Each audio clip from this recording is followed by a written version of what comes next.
कुल महबूब ऐसा करें ना, जरा गुलामों को पास बिठाएं, इनसे खिताब फरमाएं और इनसे कुछ इरशाद फरमाएं।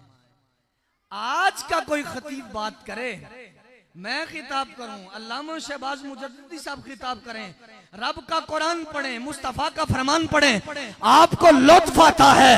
लेकिन उस महफिल का, उस मजलिस का माहौल देखिए कि जहां खतीब कोई आलिम नहीं, कोई खतीब मुफ्ती नहीं है, बल्कि खतीब इमामुल अंबिया हैं। समाअत करने वाले सिद्दीक अकबर हैं, समाअत करने वाले फारूक आजम हैं, समाअत करने वाले उस्मान गनी हैं। और आसान करके कह रहा हूं कि जब फतुहा के मुखड़े वाले ने खुद फतुहा की तिलावत की होगी, महफिल का माहौल कैसा बन रहा होगा।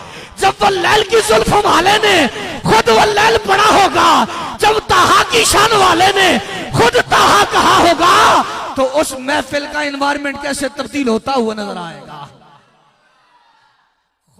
खुद वद्दुहा के मुखड़े वाले ने वद्दुहा की तिलावत की, और हजरत फारूक आजम जिस वक्त ईमान लाए, बहन से कुरान सुना तो तकदीर बदल गई। जो बहन से कुरान सुने तो उसे इतना लुत्फ आता है। आज 15 सदियां बीत जाने के बाद आप कारी कुरान से तिलावत सुने, किसी मिस्र के कारी से तिलावत सुने, आप लुत्फ अंदोज होते हैं। वहां तिलावत करने वाला को मिस्र का कारी कुरान नहीं था, बल्कि वो मुस्तफा थे कि जिन पर डायरेक्ट रब ने कुरान नाजिल फरमाया है। मुस्तफा करीम अलैहिस्सलाम ने गुलामों को करीब बिठाया और अल्लाह ने फरमाया इनसे खिताब फरमाए।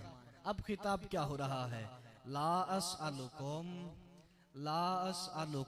अलैहि अजरा।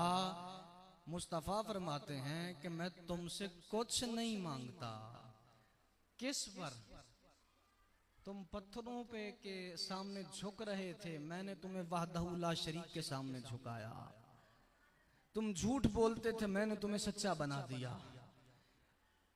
तुम फ्रॉड करते थे, मैंने तुम्हें अमानतदार बना दिया। और मेरी जात क्या, मेरी औकात क्या, मैं ये बतलाऊं कि मुस्तफ़ा ने क्या क्या दिया है। कायनात की हर शय दर मुस्तफ़ा से मिली है। रब फरमाता है, महबूब फरमाए ना, ला अस्अलुकुम, हम कुछ नहीं मांगते, इल्लल मवद्दत फिल कुर्बा।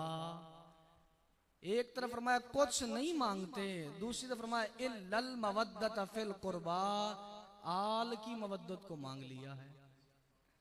एक तरफ हाँ हो, दूसरी साइड पे ना हो। आप कहेंगे, ज़हन में सवाल आता है, या हाँ करें या ना करें, या इस्बात करें या नफी करें। यहाँ हाँ भी हो रही है, ना भी हो रही है। रब ऐलान करता है, ला अस्अलुकुम अलैहि अजरन इल्लल मवद्दत फिल कुर्बा। एक तरफ इनकार है, दूसरी साइड पर इस बात है कि अल्लाह करीम के हबीब करीम गुलामों को करीब बिठाकर आप अबू बकर सिद्दीक से कह रहे हैं, ऐ सिद्दीक अकबर कुछ नहीं मांगता, ऐ फारूक आजम कुछ नहीं मांगता, ऐ उस्मान गनी कुछ नहीं मांगता, ऐ तलहा जुबैर कुछ नहीं मांगता। और साथ ही कहा, ऐ अबू बकर मेरी अहले बैत को भूल न जाना, ऐ उमर मेरी अहले बैत को भूल न जाना, ऐ उस्मान मेरी अहले बैत को भूल न जाना, ऐ तलहा जुबैर मेरी अहले बैत को भूल न जाना। महबूब क्यों अहले बैत को भूले, क्यों ना? फरमाया इसलिए कि ये इतनी वजनी है कि जहां पर कोई काम नहीं आएगा, अहले बैत का प्यार वहां काम आएगा। जहां कोई काम नहीं आएगा, वहां अहले बैत की मोहब्बत काम आएगी। फरमाया ला अस्अलुकुम, कुछ नहीं मांगता। और दूसरी साइड पर कुर्बा की मवद्दत को मांगा। तो ये कुर्बा की मवद्दत की डिमांड मुस्तफा ने अपनी जात के लिए नहीं की है, बल्कि उम्मत की निजात के लिए की है। उम्मत की निजात के लिए डिमांड